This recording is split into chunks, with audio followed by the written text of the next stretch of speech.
When the first rumors spread across German observation posts that the Americans were sending an old, slow, lumbering bomber toward the front lines, most Luftwaffe personnel dismissed the threat with a mixture of arrogance and boredom. They had grown accustomed to fast intercepts, sleek fighters, and precision dogfights, not big metal dinosaurs from the early days of the war. Reports from scouts described the aircraft as heavy, outdated, and almost laughably clumsy. A relic from a time before the skies belonged to modern engineering. German pilots referred to it mockingly as a flying barn, a rusted refrigerator with wings, a useless leftover that any trained aviator could pluck from the sky with little more than discipline and altitude advantage. But then the day came when the first B-17 flying fortress appeared above the horizon, and every assumption evaporated in a single moment of stunned disbelief that would echo through German command posts for years. The B-17 did not glide into view the way the Germans expected. It did not wobble or crawl or shudder. It arrived like a moving wall of steel, sunlight flashing across its armored skin as if the aircraft carried its own storm. The engines did not sputter. They roared. 4 massive power plants churned the air into a violent vortex that could be heard from miles away, a sound unlike anything German ears had grown accustomed to. It was not sleek. It was not elegant. It was something else, something far more terrifying. It looked indestructible, and as it drew closer, the German ground crews realized that they had been wrong about almost everything. The bomber's fuselage bristled with guns pointed in every direction, forward, backward, sideways, above, and below. Machine guns nested in blisters of glass, protruding from turrets, emerging from the belly like fangs on a steel beast built for one purpose: survival. German soldiers who had mocked the aircraft's shape now stared with unease, understanding that this machine was not a relic. It was a fortress, flying, advancing, unapologetically defiant. The first German interceptors scrambled to meet it with confidence, believing their speed and maneuverability would allow them to tear the bomber apart quickly. But as they closed the distance, the B-17 revealed its true nature. The moment the fighters approached, tracer rounds erupted from the bomber in blistering arcs. The sky lit up with streams of fire spraying outward from every angle, so dense and so coordinated that German pilots felt for the first time as if they were flying into a cage of bullets. Some fighters attempted classic attack patterns, diving from above or sweeping from the sides, but every angle had a response. The B-17's gunners were not passive passengers. They were hunters, each one scanning the sky with deadly focus.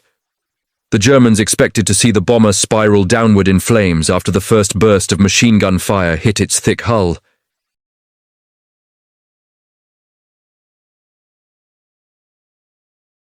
It flew as if held together by sheer will, as if the men inside had sworn an oath to push forward no matter what the sky threw at them.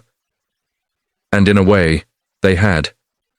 The B-17 crews were built differently. They flew into the heart of the war knowing that their missions often demanded impossible odds, missions that other air forces avoided, missions that required bravery bordering on madness. On the ground below, German forces braced themselves for the bombing run. They had seen bombers before, British, American, Russian, but nothing prepared them for what the fortress delivered. The bombs fell in precise, calculated waves, not scattered randomly but arranged in patterns that shattered infrastructure, supply lines, armored positions, and morale all at once. The sound of the explosions vibrated through the earth like distant earthquakes, and yet the bomber remained above them, steady, unbroken, still bristling with fire from every direction. Word spread quickly through German ranks. Officers, who initially dismissed reports from frontline observers, began to understand that the B-17 represented a new kind of threat, one that demanded respect. Pilots returned from engagements pale and shaken, describing scenes of chaos in which they had poured ammunition into the bomber, only to watch it continue its mission as if unfazed. Stories circulated of fortresses returning to base, missing huge sections of their wings, flying with engines blown apart, flying with half their control surfaces shredded by flak and bullets. And yet somehow, impossibly, they landed. They made it home. They refused to die. Each new report deepened the legend surrounding the flying fortress. German intelligence officers began reanalyzing the bomber's design with newfound seriousness, trying to understand how a machine of such bulk and age could exhibit such resilience. Engineers marveled at the aircraft's redundant systems, its rugged frame, its overlapping structural reinforcements that allowed it to stay airborne despite catastrophic damage. And pilots, once mocking, now spoke of the B-17 with a mixture of awe and frustration. As more fortresses crossed into German airspace, the skies over Europe changed. What was once a domain dominated by speed and agility became a battlefield shaped by endurance and firepower. Dogfights erupted around the bombers like furious storms, swarms of German fighters attacking in coordinated waves while the B-17s held formation with unwavering discipline. The bombers flew shoulder to shoulder, wingtip to wingtip, forming a defensive block of machine gun nests so impenetrable that the Germans began referring to the formation as a sky castle.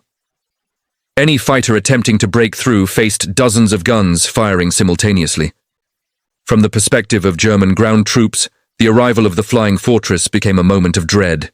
The drone of distant engines grew louder each hour, swelling like the approach of some mythical beast moving through the clouds. Shadows passed overhead, enormous crosses of metal drifting across the sun. And then the bombs fell again and again, carving deep scars into the earth. Whole factories, supply depots, and rail networks that the German war machine depended upon vanished under the precision and force of the bombardment. No matter how aggressively the Luftwaffe engaged the fortresses, the bombers kept coming, kept surviving, kept reshaping the front. The B-17 did not just strike targets, it struck the German psyche. Soldiers began to fear the sound of the engines, pilots hesitated before forming attack runs. Officers debated new tactics that grew more desperate with each attempt.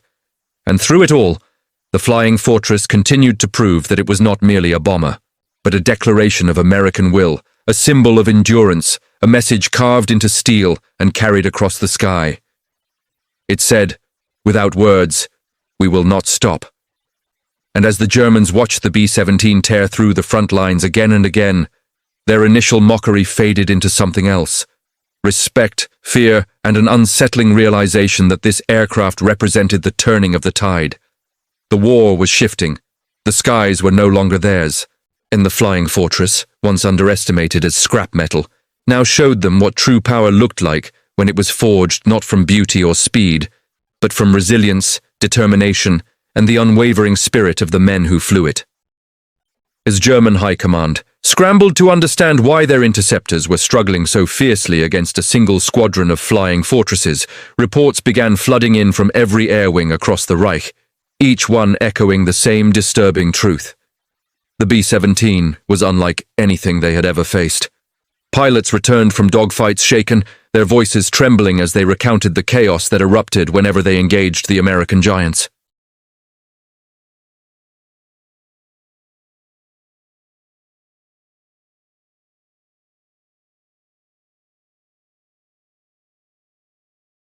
They stayed at their posts, even as bullets tore through the hull around them. They manned their guns with bleeding hands. They continued to operate oxygen-starved turrets at altitudes where frost crawled over their faces like the hands of death. Some continued firing even after severe injuries. Some refused to abandon their aircraft, even when smoke filled the cabin, even when fuel leaked from ruptured tanks, even when wings shuddered under the pressure of catastrophic damage. German pilots found themselves unable to understand this mentality. They were trained to fight smart, to preserve themselves, to disengage when outmatched.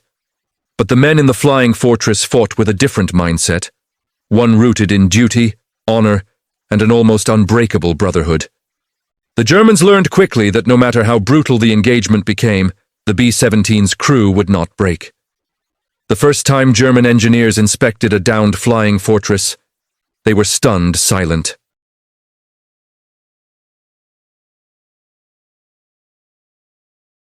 In some cases, 2 or even 3 engines were destroyed, yet the aircraft managed to limp along for miles before eventually being forced down. Electrical cables hung in tangled masses, hydraulic lines had been severed, and sections of the wings looked as if they had been carved open by the claws of some monstrous creature. And yet all of it had stayed together long enough to keep the crew alive. The engineers could hardly believe it. They had never seen an aircraft designed with so much redundancy, so much durability built into every joint, every spar, every beam. But perhaps the most chilling discovery was how the B-17 flew even after losing structural integrity that would have annihilated any other aircraft. There were cases of flying fortresses returning to base missing entire vertical stabilizers cases, where gaping holes the size of automobiles had been blasted through the fuselage by flak. Cases where the aircraft flew home with half a wing missing, holding altitude, only because the crew constantly adjusted trim with trembling hands. German analysts realized that the Americans had built an aircraft whose greatest weapon was not its bombs, guns, or engines. It was its refusal to fall. Soviet reports from captured German officers later revealed that Luftwaffe pilots developed a unique kind of dread when they received orders to intercept the flying fortresses.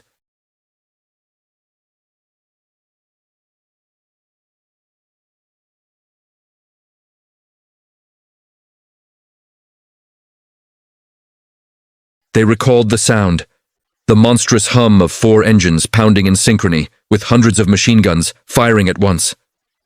And above all, they remembered the terrifying realization that the B-17 could kill them even as it died. Many German pilots abandoned their attack runs once they saw the first line of tracers erupt from the bomber's defenses, choosing self-preservation.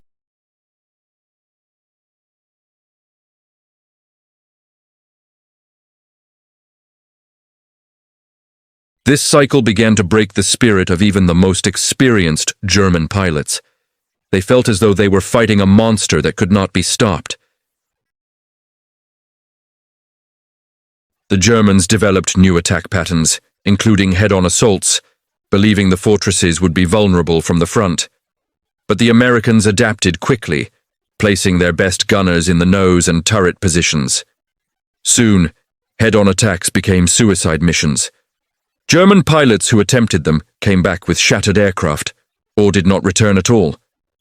Ground crews inside Germany began to dread the days when the sky turned dark with the shadows of incoming fortresses. The faint hum of engines in the distance was enough to send shivers through supply lines. Officers shouted orders, soldiers rushed to prepare anti-air cannons, and civilians looked for shelter. People prayed not to hear the thunder of bombs falling on their towns. They knew that once the B-17 appeared overhead, destruction followed. And yet, for all the fear the bomber instilled, there was also admiration. Soldiers on the ground watched in awe as damaged fortresses continued flying, engines sputtering, smoke trailing, shells ripping through metal, but still pressing forward. Even when they turned for home, limping back across enemy territory, the aircraft maintained a kind of stubborn dignity, like wounded giants refusing to collapse.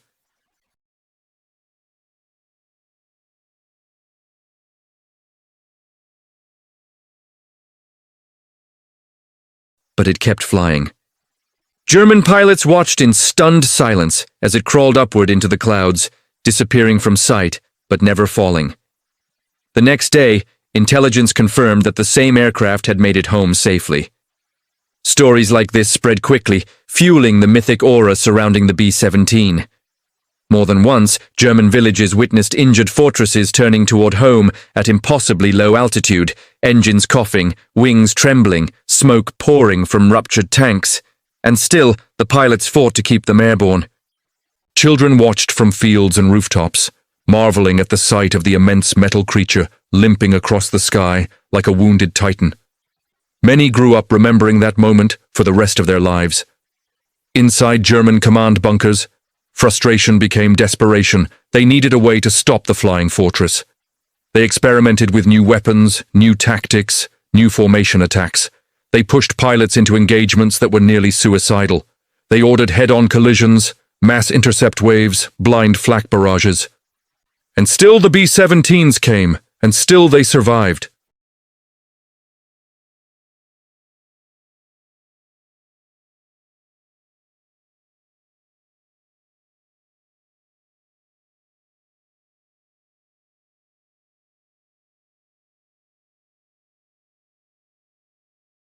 What the Germans once mocked as a Lata Velecha had revealed itself as a Leviathan, a machine built not for elegance, but for endurance, not for beauty, but for belief.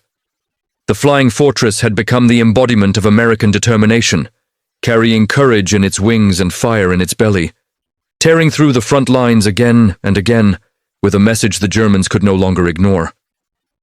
This war would not be won by speed alone, nor by maneuverability, nor by technological flair, but by the unbreakable resolve of those who refused to fall, no matter how much the sky tried to bring them down.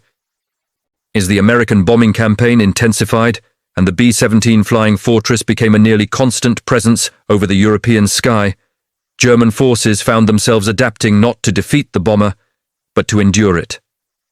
Every time the distant hum of its engines rolled across the plains, a wave of tension rippled through trenches, factories, and command posts. It was a sound that felt heavier than thunder, a sound that announced not just incoming destruction, but inevitable change. The Luftwaffe struggled against this reality, devising new tactics and reassigning entire fighter wings in an effort to counter the relentless waves of fortresses cutting through the sky. But no matter how they approached the challenge, each encounter only deepened the same unsettling truth. The B-17 was rewriting the laws of aerial warfare. German pilots began to admit privately that approaching a formation of flying fortresses felt like charging into a fortress built in the clouds. They spoke of the psychological weight that settled over them the moment they saw the shimmering box formation ahead. Guns glinting, engines synchronized, the massive shapes stubbornly pushing through the thin air like armored beasts ascending toward the sun. The closer they flew, the more overwhelming it became, until the entire sky seemed transformed into a labyrinth of bullets, explosions, and smoke. Many pilots confessed later that their greatest fear was not being shot down. It was being swallowed whole by the chaos the B-17 brought with it. Every attack run felt like tearing through a storm of steel, where the wind itself seemed sharpened by gunfire. But while the danger to pilots was immense, the danger to German industry was catastrophic.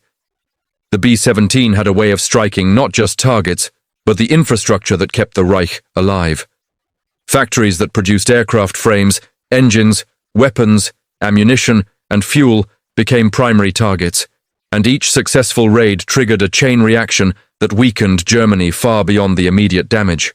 Workforce morale plummeted. Repair crews worked day and night in freezing conditions, trying to rebuild what had been lost. Train lines collapsed under rubble. Fuel shortages worsened. Even the Luftwaffe, which prided itself on efficiency and speed, found its operations slowing as resources evaporated under the rain of American bombs. German soldiers on the ground felt powerless. They watched as entire bomber waves crossed the horizon like floating cities of metal, shimmering in the sunlight before dropping into maneuvering positions. The sound of their engines vibrated the earth. Children cried, civilians hid in cellars. Anti-aircraft crews gripped their equipment not with confidence but with grim determination. They fired into the sky until their arms ached and their ears rang, but even when they hit a fortress squarely, even when flames erupted from an engine or chunks of metal tore off the fuselage, the aircraft often kept flying. The gunners on board kept firing, and the formation moved on as though carried by some invisible force, stronger than physics, stronger than fear, stronger than war itself. The psychological impact of this resilience hit the Germans harder than the bombs did. It affected everyone: pilots, engineers, officers, infantry, civilians, even intelligence staff. The more they studied the B-17, the more they recoiled at what they learned. Its structural design had been engineered with a level of redundancy and durability that seemed almost excessive at first glance, yet now it became the very thing that made the bomber legendary. The aircraft could lose hydraulic pressure and still maintain partial control. It could lose an entire tail assembly and still stabilize. It could lose half of its engines and still fly. It could lose crew members and still complete its mission because every critical system had a backup, and every backup had a failsafe. There were stories, true stories that circulated through the German ranks. Stories of flying fortresses returning to base with their noses blown completely off, where crews clung to whatever structure remained while wind blasted them at sub-zero temperatures. Stories of aircraft flying thousands of kilometers with wings torn open. Stories of bombers landing with landing gear. Destroyed stories of engines bursting into flames. and yet crews refusing to abandon the aircraft until every last man had a chance to survive. These stories spread like wildfire. They were whispered in trenches, discussed quietly in hangars, murmured in briefings. They made the B-17 larger than life, a symbol that overshadowed its own metal and machinery. Luftwaffe Command struggled desperately to counter the growing dread among its pilots. They experimented with new aircraft, heavier, faster interceptors, including the FW-190 and the Me-110, but none could reliably pierce the storm of gunners that guarded the fortresses. They attempted coordinated mass attacks, where multiple fighters would strike simultaneously from different angles. But this often resulted in some interceptors colliding in the chaos or being shredded before they could even find a firing angle. The Germans were determined, but determination alone could not overcome an enemy that seemed designed to endure. And yet the Americans continued improving the bomber formations. They introduced new escort fighters that complicated intercept tactics even further, the P-47. Thunderbolt began appearing in the sky, and though its range was limited, within its operational envelope, it became a punishing opponent. Later, when the P-51 Mustang entered the war with its extended range and unmatched maneuverability, the situation took on a new dimension. Now the B-17s were not only resilient, they were protected.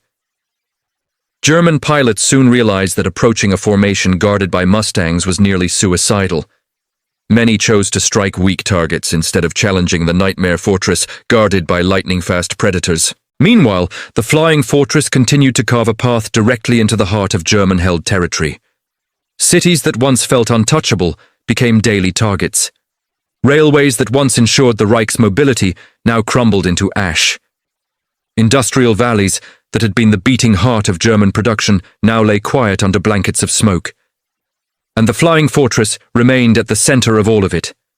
A relentless steel leviathan that refused to stop, refused to fall, refused to surrender. In German intelligence circles, analysts grew fascinated by the internal culture of the American bomber crews. They learned that the men inside the fortress spoke of their aircraft with reverence. They called it lucky. They called it trustworthy. They called it their protector. Many crews refused to switch to newer aircraft because the B-17 had become part of their identity, part of their belief system, part of their survival philosophy. German psychologists concluded that the resilience of the bomber was rooted not only in its design, but in the unwavering determination of the crews. They believed in the fortress because the fortress had earned their belief. This synergy of steel and spirit was something the Germans could neither replicate nor fully understand. They had elite pilots, brilliant engineers, and disciplined soldiers, but they did not have an aircraft that generated this level of devotion. The B-17 was not just a bomber. It was a cause, a symbol, a flying embodiment of American resolve, and that was something far more dangerous than metal metrics or fuel calculations. By the time the Germans realized that the flying fortress represented a shift in the philosophy of war itself, the skies above Europe had already become synonymous with its presence. Every mission it flew deepened its legend. Every return from impossible odds intensified its myth. Every bomb dropped reshaped the front lines. And every time a German pilot looked up and saw that unmistakable silhouette tearing through the clouds, something inside him knew. No matter how hard he fought, no matter how skilled he was, no matter how well trained his squadron, he was facing more than a machine. He was facing a will that would not break. A will carried on 4 engines. A will armored in steel. A will that cast a shadow across the Reich long before the bombs ever fell. The B-17 Flying Fortress had arrived as a joke in German barracks, a rumor of a lumbering wreck. But now it hovered above the nation like a prophecy, burning its place into history, one mission at a time, unstoppable, unyielding, unforgettable. And the war would never be the same. As the war dragged deeper into its darkest years, and the B-17 Flying Fortress continued slicing across the German sky with unshakable consistency, a profound shift began echoing through every level of the German military machine. What had started as disbelief turned to frustration, what had become frustration turned into fear, and what transformed into fear soon hardened into something more primal. the recognition that the flying fortress was no longer just an aircraft, but a force of nature. German command posts became filled with maps marked by new patterns, radiating rings of bombardment zones where factories had ceased to operate, where transport rails had been sliced open, where fuel depots had become craters of scorched earth. In the middle of every drawn radius, the symbol of the B-17 appeared like a stamp of inevitability. The Luftwaffe attempted to compensate with every tactic they could conceive. They reorganized interceptor wings, deploying them in concentrated formations meant to overwhelm the bomber groups with sheer volume of firepower. They developed new fighter-bomber hybrids designed to strike from angles that traditional fighters couldn't reach. They even considered modifying aircraft into flying bombs to ram the fortresses out of the sky. But desperation could not compensate for structural collapse. The German pilot corps, once the pride of the Reich, was shrinking faster than replacements could fill the gap. The B-17 was not only destroying factories, it was destroying pilots. Every time a Luftwaffe squadron confronted a formation of fortresses, casualties mounted, engines burned, wings broke apart mid-dive, and parachutes dotted the air like scattered white confessions of defeat.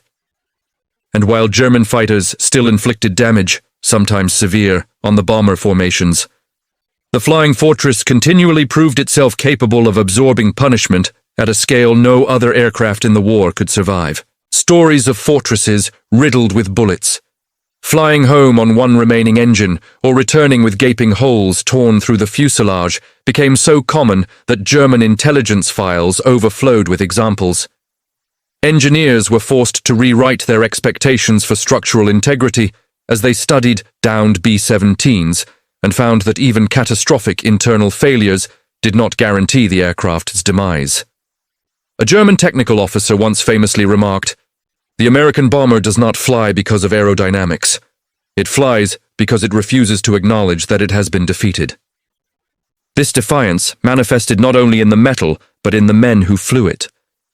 American crews had a reputation among German airmen for fighting with a kind of reckless courage that bordered on insanity. They would continue firing even with shrapnel embedded in their limbs. They would hold formation even as smoke blinded the cockpit, and they would refuse to jettison bombs prematurely because they were determined to complete the mission, no matter the cost. Many German pilots admitted in private accounts that they found themselves silently praying that the Americans inside the bomber were having a bad day, because when they were not, the fortress became a nearly invincible machine. One of the most iconic events that captured the essence of the flying fortress occurred during a massive bombing raid over Germany as Ruhr region, an industrial heartland producing essential materials for the German war effort.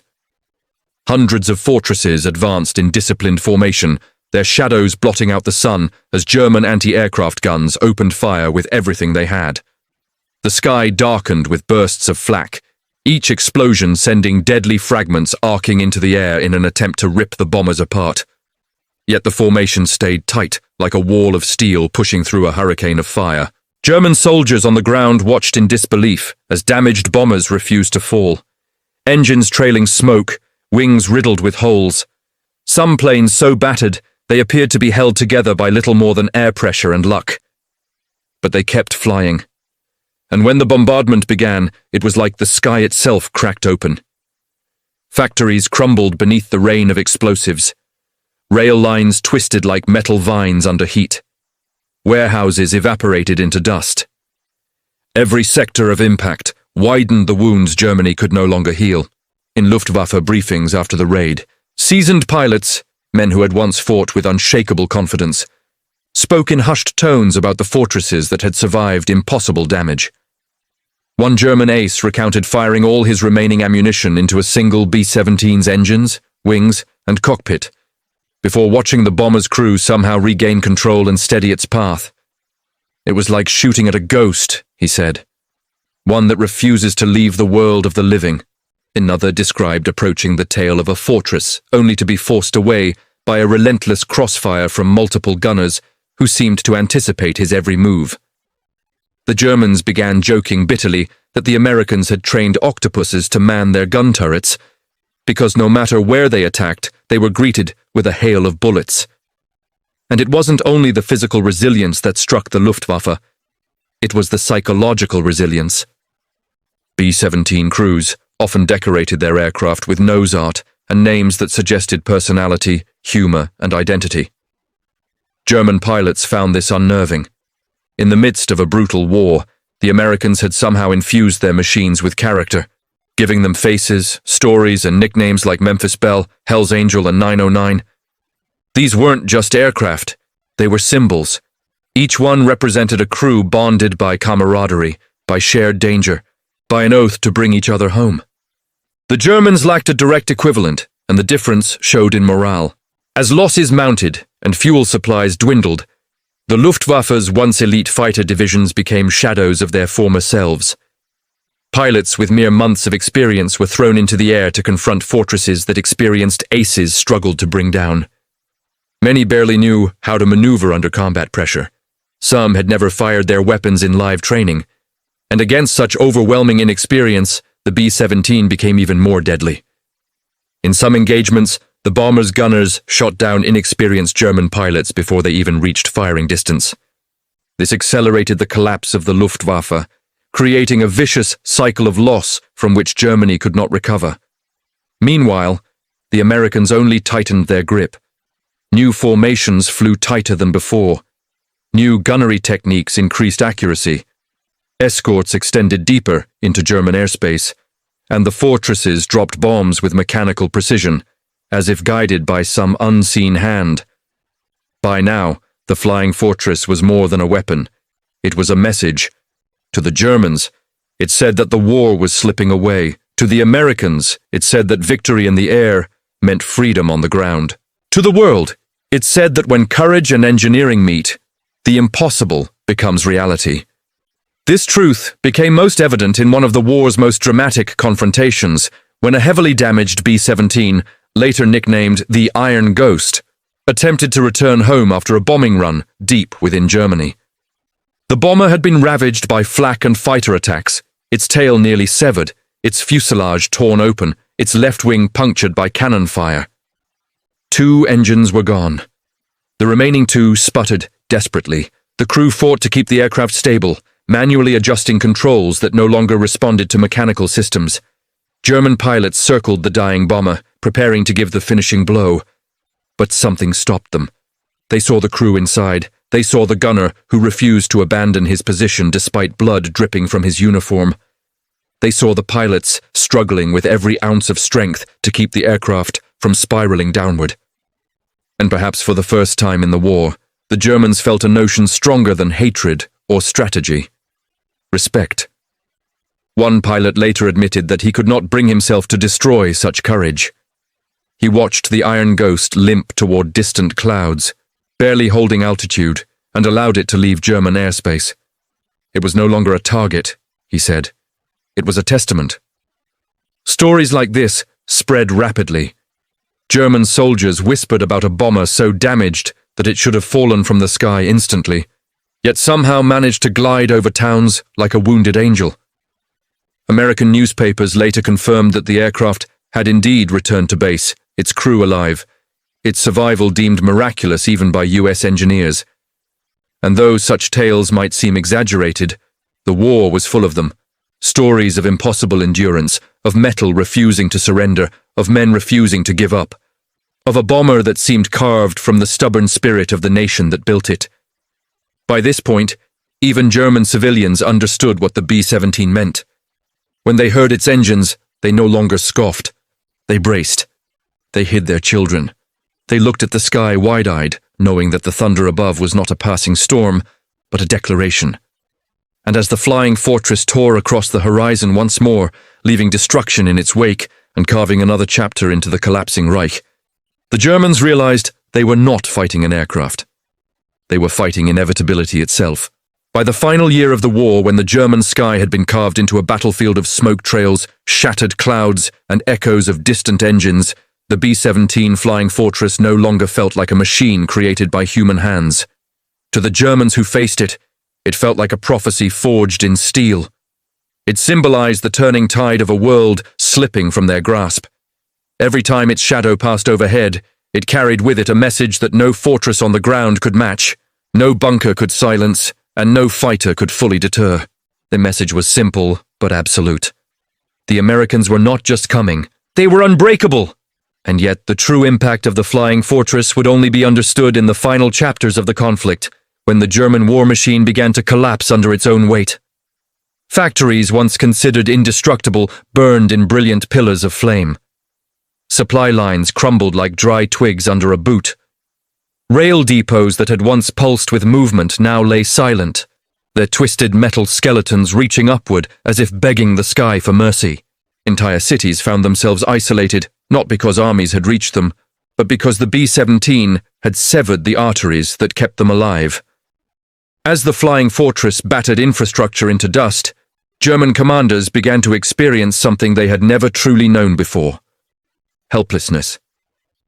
Their elite fighter pilots were nearly gone. Their fuel reserves were bleeding dry. Their anti-aircraft cannons overheated from constant use. Their civilians hid underground for hours every day, and yet the fortresses did not relent. They came in the morning, they came in the afternoon, they came at dusk. The sound of their engines became part of the German landscape, an oppressive hum that reminded everyone, from the highest-ranking officer to the youngest child, that the sky no longer belonged to them. But perhaps the most powerful shift occurred not in German command rooms or airfields, but inside the minds of the soldiers themselves. They began to ask questions they had never expected to ask. How could an aircraft so large move with such purpose? How could something so heavy refuse to fall? How could crews who faced death daily still fight with such determination?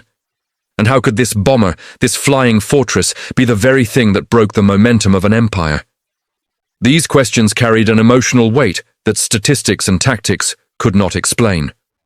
The Germans began to see the B-17 not simply as a threat, but as a symbol of something deeper, something that transcended engineering.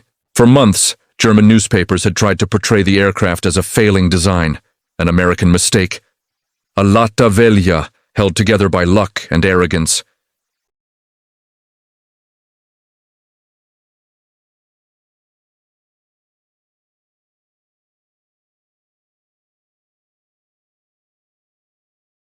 And they had watched fortresses limp home through skies filled with fire, some with engines hanging loose, some with their fuselages torn open, some with their tails barely connected, but still moving, still climbing, still fighting against gravity itself.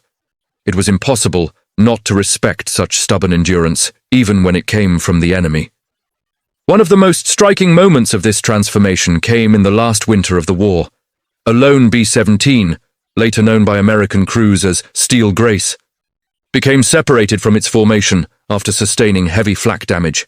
With two engines blown out, oxygen systems crippled, and the navigator wounded, the aircraft dropped lower and lower until it passed directly over a small German town. Soldiers and civilians watched in stunned silence as the bomber drifted across the sky at barely more than rooftop level, its skin shredded by gunfire, smoke pouring from the engines, and its wings trembling violently. They expected it to crash at any moment. Children clutched their parents' coats. Soldiers pointed their rifles but did not fire. Old men removed their hats. And then, to the astonishment of everyone below, the bomber slowly began to climb again. The engines coughed and sputtered, but they held. The crew inside, bruised, bloody, and exhausted, fought to keep the aircraft steady.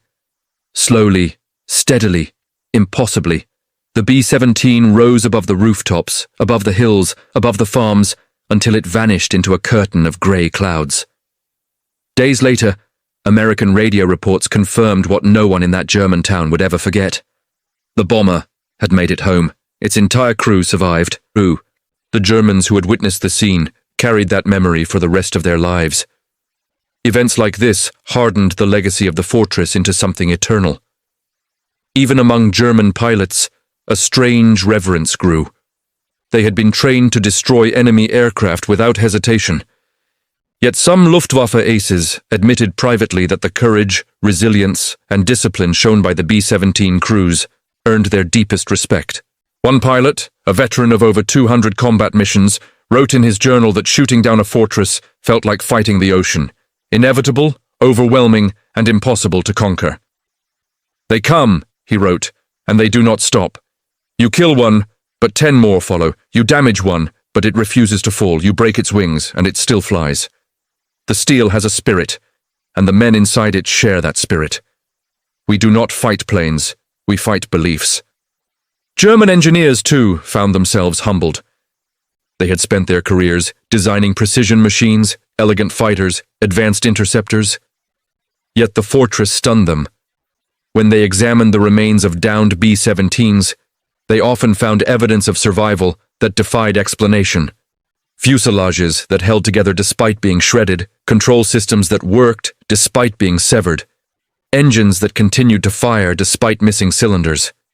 In one famous instance, engineers discovered a bomber that had flown nearly 200 kilometers with its entire tail gunner S compartment missing. The tail had been blown off. The aircraft should have fallen immediately. Instead, the crew had improvised, using manual trim and counterweights to keep the bomber stable until they crossed friendly territory. When German engineers studied the wreckage, they simply shook their heads. "This aircraft," one said, "was not built with weaknesses. It was built with purpose." And as Germany's war effort collapsed under the relentless pressure of Allied bombing, the greatest irony emerged. What the Germans had once mocked as scrap metal became the very symbol of their downfall. The B-17 did not win the war alone, no single machine could. But it represented the shifting balance of power. It showed that an aircraft did not need to be sleek, beautiful, or modern to be unstoppable. It only needed to be built to endure and flown by men who refused to quit. It represented a philosophy of warfare that valued persistence over elegance, courage over speed, and unity over isolation. In the end, that philosophy proved stronger. When the final missions flew over a crumbling Reich and Germany surrendered, the B-17 story did not fade. Its legend grew. German civilians who survived the war spoke about the bomber not only with fear, but with admiration.